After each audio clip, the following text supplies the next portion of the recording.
PM Surya Ghar मुफ्त बिजली योजना के अंदर ऑन ग्रिड और हाइब्रिड दोनों के ऊपर आपको सब्सिडी मिलती है, लेकिन ऑन ग्रिड की सबसे बड़ी लिमिटेशन यही है कि ये इलेक्ट्रिसिटी जाने के बाद में काम नहीं करता। इसलिए मोस्टली लोग यही सोचते हैं कि अभी हम हाइब्रिड लगवा लें, क्योंकि दोनों के ऊपर सब्सिडी तो आपको सेम ही मिलती है। और अगर आप भी ऐसे ही टाटा कंपनी का सिस्टम अपने घर पे हाइब्रिड के अंदर लगवाना चाहते हैं तो आज की वीडियो आपके लिए होने वाली है। इसी कॉस्टिंग की बात हम करने वाले हैं। सबसे पहले बात करते हैं 3 किलोवाट का सिस्टम आखिरकार किसको चाहिए। 3 किलोवाट के सोलर सिस्टम से आप प्रतिदिन लगभग 15 यूनिट तक बिजली बना सकते हैं और महीने में लगभग 400 से 450 यूनिट तक बिजली इजीली 3 किलोवाट के सिस्टम से बना सकते हैं। और 3 किलोवाट का सिस्टम हाइब्रिड के अंदर बात करते हैं तो ऐसे घर के लिए परफेक्ट रहता है जहां पे 1 टन का इन्वर्टर एयर कंडीशनर है, बाकी अपने घर का लाइट पंखे जैसा ही लोड उसको चलाना है। और अगर आप ज्यादा हैवी लोड चलाना चाहते हैं तो यहाँ पे 5 किलोवाट के सिस्टम की तरफ जा सकते हैं, जहां पे आप 1.5 टन का एसी और अपने घर का अदर लोड भी इजिली चला पाएंगे।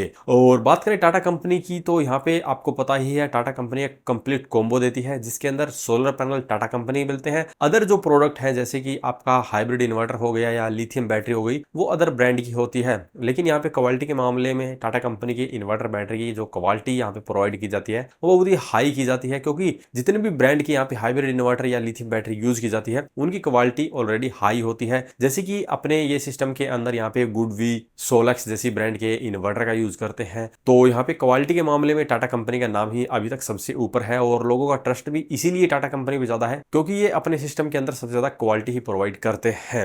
अब बात करते हैं इनके 3 किलोवाट के हाइब्रिड सिस्टम की कीमत की, तो यहाँ पे इनके 3 किलोवाट के सिस्टम के अंदर आपको 580 वोट के 6 पैनल दिए जाते हैं और 5 किलोवाट का हाइब्रिड इन्वर्टर दिया जाता है सिंगल फेज का, और 5 किलोवाट आवर्स की ही लिथियम बैटरी दी जाती है। माई साइन सीरीज नाम से इनकी लिथियम बैटरी आती है। और जो हाइब्रिड इन्वर्टर है वो जैसे मैंने ब्रांड बताया है आपको, गुडवी या सोलक्स जैसी ब्रांड के आपको हाइब्रिड इन्वर्टर मिलते हैं।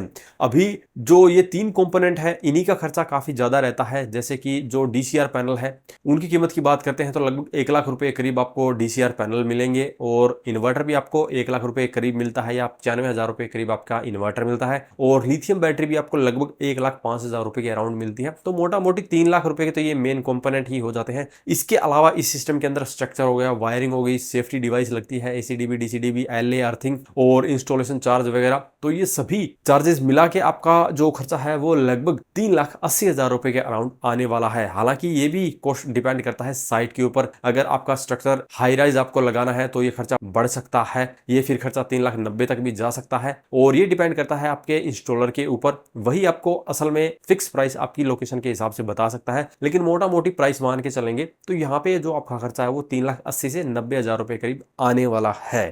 अगर आपका बजट इतना नहीं है, आप थोड़ा सस्ता सिस्टम लगाना चाहते हैं तो अदर ब्रांड को भी ट्राई कर सकते हैं। जैसे यूटिल ब्रांड के पास में जो सिस्टम है वो आपको काफी कम कीमत में मिल सकता है। जो उनकी लिथियम बैटरी है वही आपको लगभग 70,000 रुपए के अराउंड मिलती है, यानी कि दूसरी ब्रांड के मुकाबले लगभग 30 से 35,000 रुपए सस्ती ही आपकी बैटरी मिल जाती है। तो इसी बात से अंदाजा लगा सकते हैं कि ओवरऑल सिस्टम में आप कितने पैसे की बचत कर सकते हैं। और अगर इसके बारे में अभी भी आपका कोई सवाल या सुझाव हो तो वीडियो कमेंट बॉक्स में कमेंट करें। आज की इस वीडियो में इतना ही, धन्यवाद।